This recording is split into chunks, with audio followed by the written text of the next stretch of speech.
In 1553, high in the frozen Andes of Peru, Spanish conquistador Pedro Cieza de León documented a gnarled underground tuber that church elders labeled the Devil's Apple, a botanical anomaly that would fuel Europe's imperial machine for 2 centuries before triggering a biological collapse that starved 1 million people to death. How did a rejected, demonic root from the Andes become the exact mechanism that both built and starved modern Europe? It was never just food. It was a state-sponsored tool for maximum caloric extraction. We like to think of history as a theater of generals and gunpowder, of brilliant tacticians moving armies across a map to secure borders and ideologies. But empires are not built on ballistics. They are built on calories per hectare.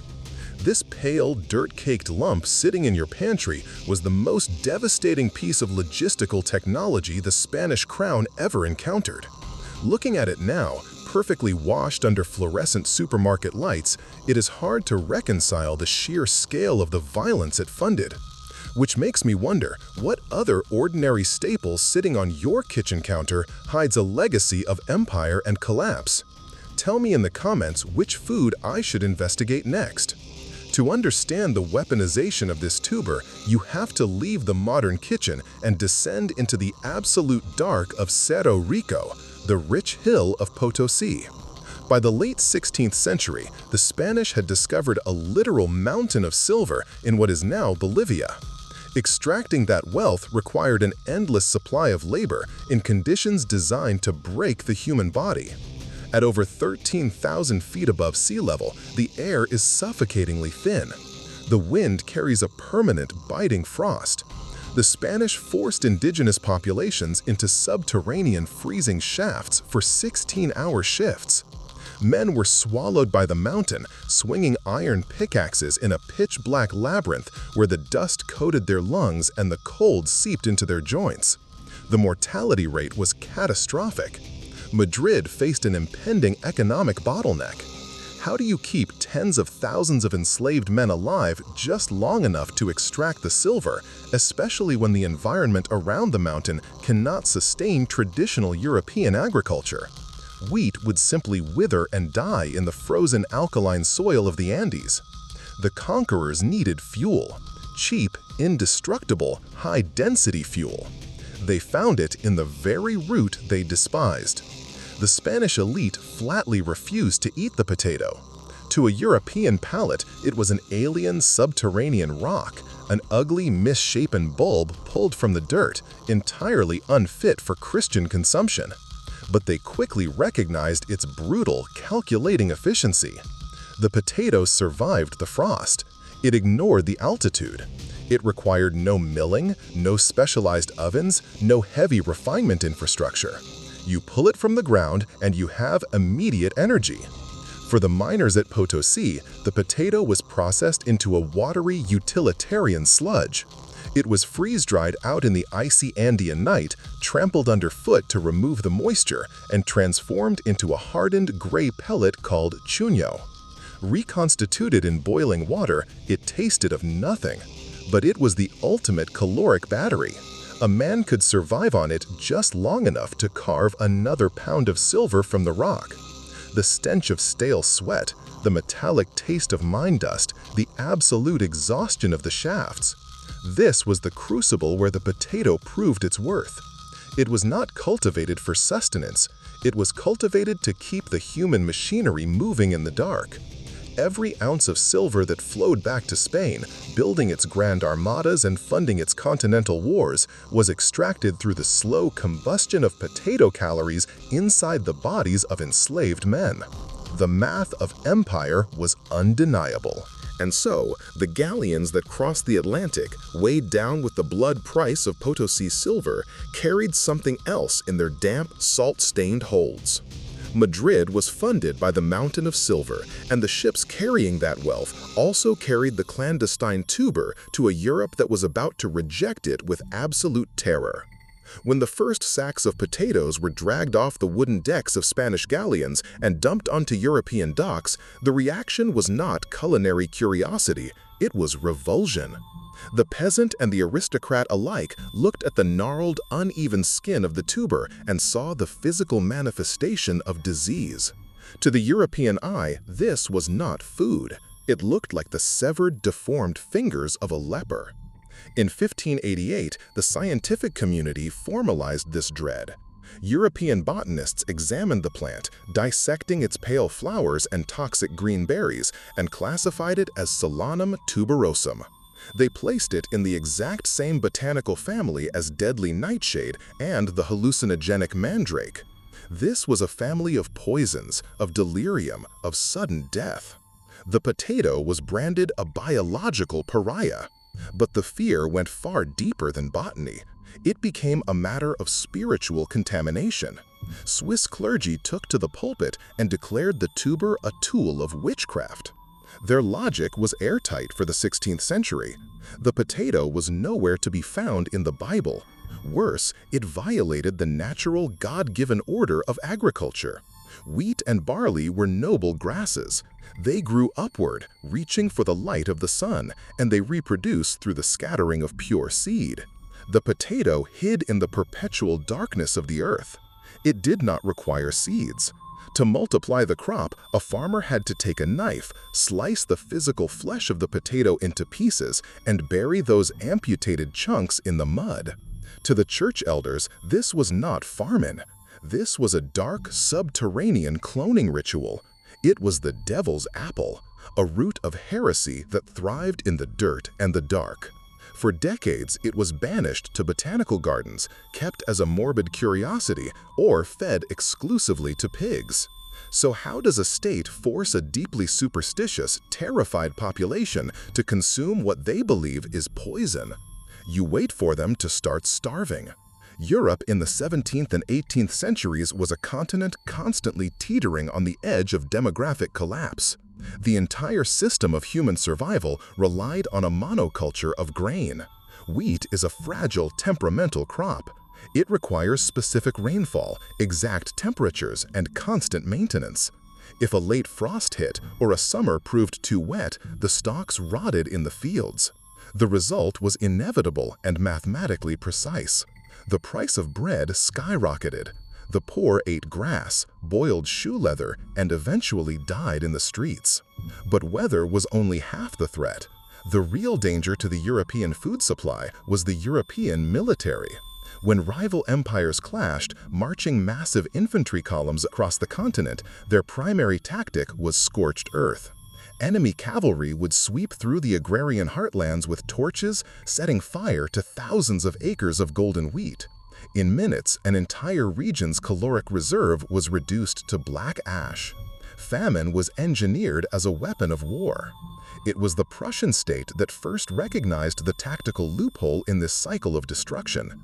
King Frederick the Great looked at the devastated landscape of his kingdom and realized the fragile nature of above-ground agriculture. He needed a crop that was immune to the torch. He needed a caloric reserve that an enemy army could march directly over without ever knowing it was there. The potato was the perfect defensive technology. You cannot burn a harvest that is buried 6 inches under the mud. Frederick understood that the state could not survive another devastating famine, and the Prussian war machine could not be fueled by a starving peasantry. The rejected, demonic root had to become the staple crop of the empire. But the Prussian peasantry flatly refused. They would rather risk starvation than consume the devil's apple. They threw the tubers to the dogs, and when even the dogs refused to eat them raw, the farmers felt their superstitions were validated. Frederick did not attempt to persuade them. He deployed the military. On March 24, 1756, the Prussian government issued the Kartoffelbefehl, the Potato Decree. It was a masterpiece of state coercion, stripped of any diplomatic pretense. The decree mandated that every peasant in the realm must plant a specific quota of potatoes. The state would provide the severed flesh of the tubers, and the farmers would bury them. To ensure compliance, Frederick did not send agricultural advisors. He sent armed dragoons. Prussian soldiers rode into the farming villages, heavily armed, carrying the king's orders. The decree was read aloud in the town squares, and the penalty for disobedience was made viscerally clear. If a farmer refused to plant the potato, or if they were caught destroying the crop, the soldiers were authorized to execute immediate physical punishment. The penalty was not a tax, it was the severing of the nose and the ears. Imagine the scene in the freezing Prussian spring. A peasant farmer, terrified of eternal damnation, forced to kneel in the wet earth under the watch of a cavalryman's musket. He takes the knife, cuts the cursed flesh of the tuber, and buries it in the soil, knowing that if he stops, the soldier behind him will draw a blade and mutilate his face. It was a brutal, calculated application of state terror, and it worked flawlessly. The psychological barrier was broken by the threat of immediate physical disfigurement. When the 7 Years' War tore through Europe shortly after, and enemy armies burned the Prussian grain fields to the ground, the peasants dug their hands into the ash-covered soil and pulled out survival. The state had weaponized hunger and fear to reshape the agricultural foundation of a kingdom. Prussia proved that coercion worked. But it would be France that used psychological warfare to transform the hated root into a national obsession. To understand how the French state achieved this, you have to look at the crumbling soil of the late 18th century. The wheat harvests were failing. Bread riots were tearing through the streets of Paris. The monarchy was sitting on a powder keg of starving peasants. Enter Antoine Augustin Parmentier. He was a French military pharmacist who had spent years languishing in a Prussian prison camp during the 7 Years' War, surviving entirely on the exact same subterranean sludge the Spanish used to fuel their miners in Potosi. Parmentier knew the potato could keep a human body alive under the most grueling conditions. But he also knew that the French peasant was not the Prussian peasant. You cannot simply read a royal decree, threaten to cut off a Frenchman's nose, and expect him to farm quietly. The French required theater. Parmentier understood a fundamental flaw in human psychology. We fiercely resist what is forced upon us, but we become obsessed with what is denied to us. He secured an audience with King Louis XVI and proposed a campaign of pure, state-sponsored agricultural manipulation. The king granted Parmentier a plot of barren, highly visible land on the outskirts of Paris at Sablons. Parmentier planted the demonic root, but he did not order the surrounding villagers to farm it. Instead, he surrounded this miserable patch of dirt with the king's elite, heavily armed royal guards. Imagine the scene. Musket barrels catching the sunlight, men in immaculate military uniforms pacing the perimeter of a muddy field hour after hour. For the starving peasants watching from the tree line, the logic was irresistible. If the crown was guarding this patch of mud with lethal force, whatever was buried beneath the soil had to be infinitely more valuable than wheat. It had to be a royal delicacy, hoarded by the elite while the poor chewed on grass.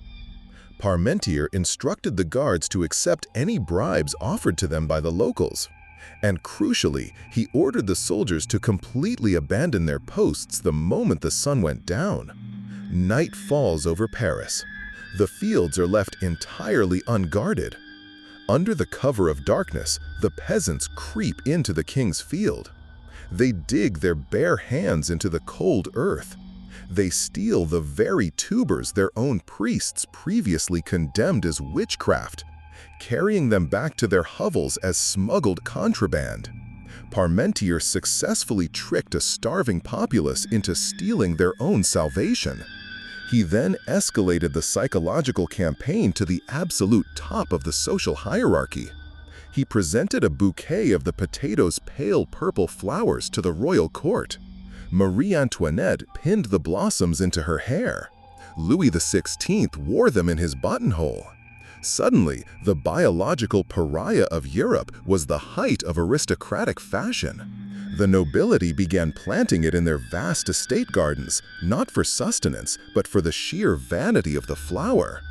Parmentier manipulated the masses by controlling the narrative, turning a rejected subterranean rock into the most coveted asset in the empire, which is a reminder of how easily our perception of reality is engineered by those in power.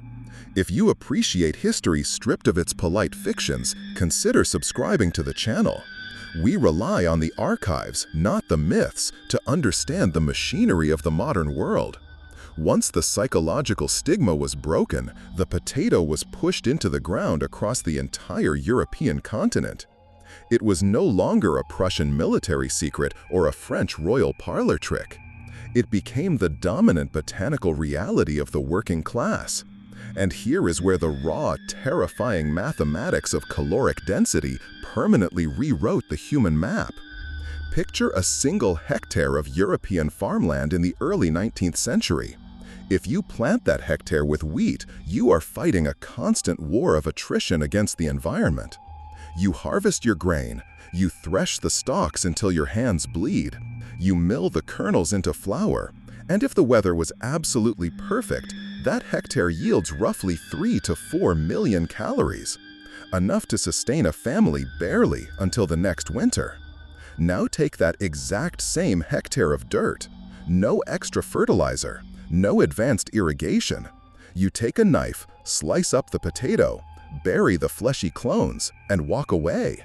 When you return to dig them up, that identical patch of earth yields over 9 million calories, more than double the output for a fraction of the labor. This was a mathematical earthquake. You do not need prime, flat agricultural soil. You can plant potatoes on the rocky vertical slopes of a mountain. You can plant them in the damp, acidic bogs of the north.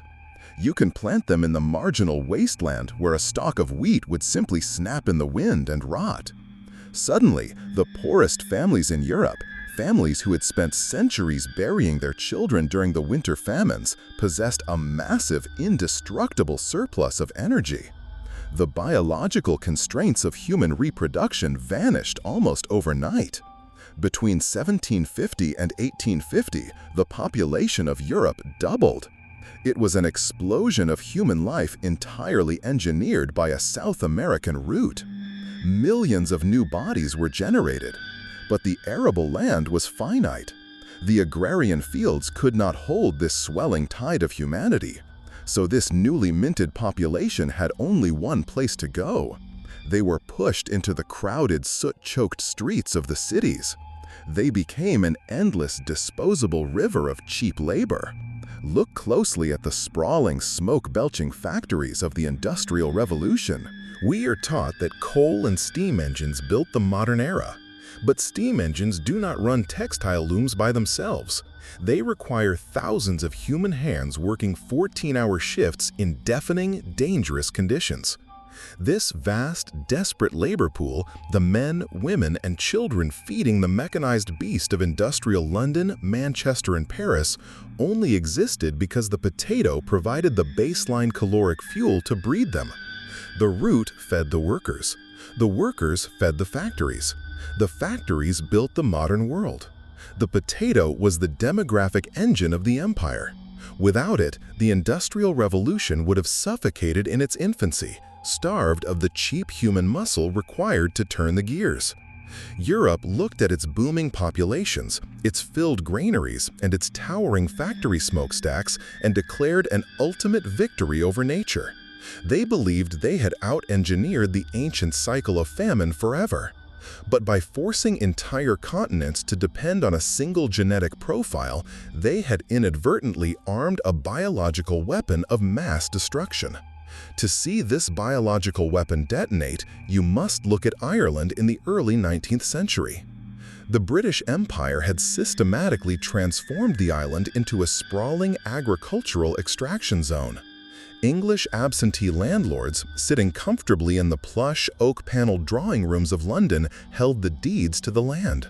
The native Irish were reduced to tenant farmers, paying exorbitant rents simply for the right to exist on their own soil. Through a relentless system of taxation and export quotas, the British deliberately pushed the Irish population off the fertile, flat pastures of the East.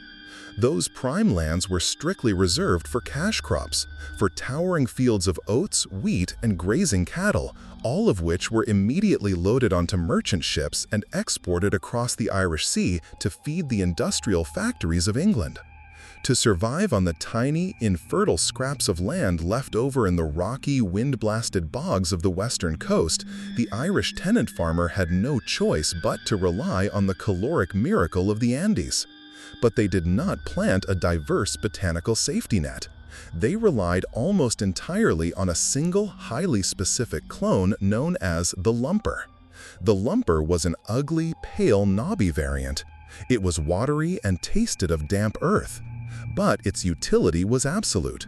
It grew aggressively in the wet, acidic, miserable soil of the Irish coast where no other crop could survive. Entire families, millions of men, women, and children existed on a daily dietary regime of nothing but boiled lumpers and a splash of buttermilk. It was a precarious, razor-thin margin of survival, hanging entirely on the biological performance of a single root. This is where the sheer, unthinking arrogance of state-sponsored agriculture sealed their fate. The fatal flaw that would doom Ireland was not the poor soil, and it was not the harsh Atlantic weather. It was the fundamental mechanics of reproduction. When a farmer plants a traditional field of wheat or barley from seed, they are planting millions of distinct genetic individuals. Some stalks might be vulnerable to a sudden drought. Others might be weak to a specific insect. But that genetic diversity acts as a natural, invisible defensive wall. The crop as a whole survives because it is varied. The potato, as the terrified Swiss clergy had warned centuries earlier, does not multiply by pure seed. It reproduces through asexual cloning.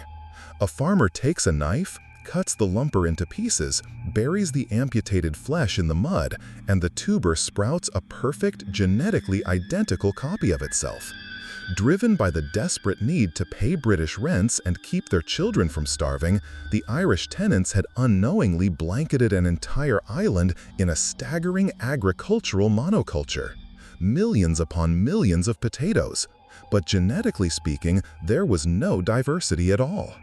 Every single lumper planted across the vast, rain-swept bogs of Ireland was the exact same plant, a single organism, duplicated millions of times over. They had stripped away thousands of years of natural evolutionary resistance in exchange for maximum caloric yield, which raises a terrifying logistical question. What happens to an empire when a microscopic predator arrives that knows exactly how to dismantle that specific genetic code? In the sweltering, unseasonably damp summer of 1845, the answer arrived in the dark, salt-stained holds of cargo ships sailing from the Americas. Hidden within the timber and the trade goods was a microscopic airborne water mold, Phytophthora infestans, the plant destroyer. It was a pathogen specifically evolved in the ancient shadows of the Andes to hunt the potato. When the merchant ships docked in European ports, the invisible spores drifted into the humid summer air. They caught the prevailing winds, swept across the English Channel, and descended upon the Irish landscape like a silent fog. The speed of the collapse defied all agricultural logic. It was not a slow, seasonal decay that a farmer could fight or mitigate.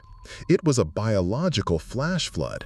A tenant farmer could stand outside his stone cottage at dusk and look over a lush, waist-high canopy of green, healthy potato leaves moving in the wind.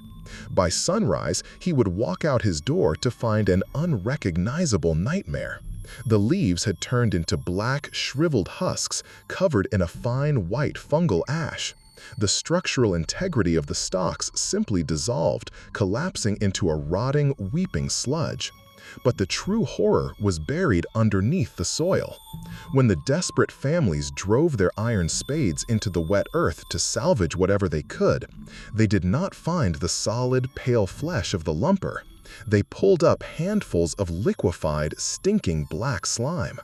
The pathogen did not just kill the plant, it digested it from the inside out while it was still in the ground. A sickly, metallic rot hung heavy over the entire countryside, an oppressive stench that smelled of sea salt, rust, and decaying flesh. Because every plant on the island was genetically identical, the fungus encountered absolutely zero biological resistance. It burned through the lumper population like a spark through a powder magazine. Within a matter of days, the primary food supply for millions of human beings was simply wiped off the map, leaving nothing but barren, blackened fields in its wake. The blight destroyed the harvest, but the dead plants were not what killed a million Irishmen. What killed them was the pen of a bureaucrat in London. Charles Edward Trevelyan held the title of Assistant Secretary to the Treasury. Sitting safely behind a heavy mahogany desk in Whitehall, completely removed from the stench of the rotting fields, he viewed the collapse of the Irish potato not as a humanitarian catastrophe, but as a divine mechanism to correct a surplus population. He was a devout believer in the economic doctrine of laissez-faire, the absolute supremacy of the unregulated free market. To intervene, to send massive government shipments of food to the starving tenant farmers, would artificially disrupt the natural flow of commerce. So he locked the treasury doors and let the market dictate who would survive. But the market was not neutral. It was a finely tuned instrument of extraction. We are taught to imagine the Great Hunger as an absolute absence of food, a barren island where nothing could grow. This is the polite fiction of the empire. As Irish families resorted to boiling nettles, eating weeds, and bleeding their own scrawny livestock just to drink the blood, the agricultural estates of the British landlords were producing a staggering, unbroken bounty. The fields of the east and south were heavy with barley and wheat. Fattened cattle grazed on lush green pastures. The food was there. It just did not belong to the people dying next to it. Under Trevelyan's directives, that vast caloric wealth was harvested, packed, and heavily guarded for export. If you stood at the docks of Waterford or Belfast in the freezing winter of 1846, you would not see empty ships arriving to offer relief. You would see heavy wooden carts weighed down with millions of gallons of grain, butter, and livestock rolling over the cobblestones toward the cargo holds. And flanking those carts, bayonets fixed and muskets loaded, were British regiments. The military was deployed to escort the food directly past the starving masses. A man shivering in the freezing mud could watch his own nation's harvest sail away to feed the industrial cities of England. The famine was not an ecological accident. It was a perfectly executed logistical operation. The mathematics of this bureaucratic policy were absolute and merciless. 1 million human beings died. They did not just fade away in peaceful sleep. Starvation is a violent biological cannibalism where the body systematically consumes its own muscle, its own internal organs, until the heart simply lacks the tissue to keep beating. Entire villages were silenced. The rural roads were littered with the unburied dead, their bodies left in the relentless rain because the living no longer had the physical strength to swing a shovel and dig the graves. For those who could still walk, the only alternative to the mass graves was the sea. 1.5 million Irish men, women, and children abandoned their ancestral lands, pouring into the putrid, overcrowded hulls of merchant vessels heading for the Americas. They called them coffin ships for a reason. The air below deck was a suffocating miasma of typhus, dysentery, and human waste sloshing in the bilge water. A ticket on these rotting wooden vessels was often bought with the last pennies of a doomed family, purchasing nothing but a watery demise. Hundreds of thousands never saw the opposite shore. Their bodies were wrapped in coarse sailcloth, weighted down with iron, and quietly slipped over the rails into the freezing, dark Atlantic. In the span of a few short years, the population of Ireland was functionally severed in half. The landscape was emptied out. The British Empire simply expanded its grazing pastures over the vacuum left by the dead, consolidating the land for even greater agricultural profit. This is the grim, unbroken chain of cause and effect that connects a freezing silver mine in the Andes to a silent, emptied bog in Ireland. Which brings us back to the fluorescent lights of the modern supermarket. You stand in the produce aisle, surrounded by towering, immaculate bins of spotless, uniform tubers. We have stripped them of their violent history. We have scrubbed the dirt, the blood, and the politics from their skin, reducing a weapon of imperial engineering into a harmless commodity. The next time you boil, mash, or fry this humble root, remember, you are not just eating a cheap source of carbohydrates. You are consuming the biological engine that built the industrial age, and the exact clone that left 1 million graves in its wake. I am Dr. Julian Vance. If you have the stomach for it, join me next time as we dissect how a microscopic fungus in a grain silo drove an entire Massachusetts village to hang their own neighbors for witchcraft.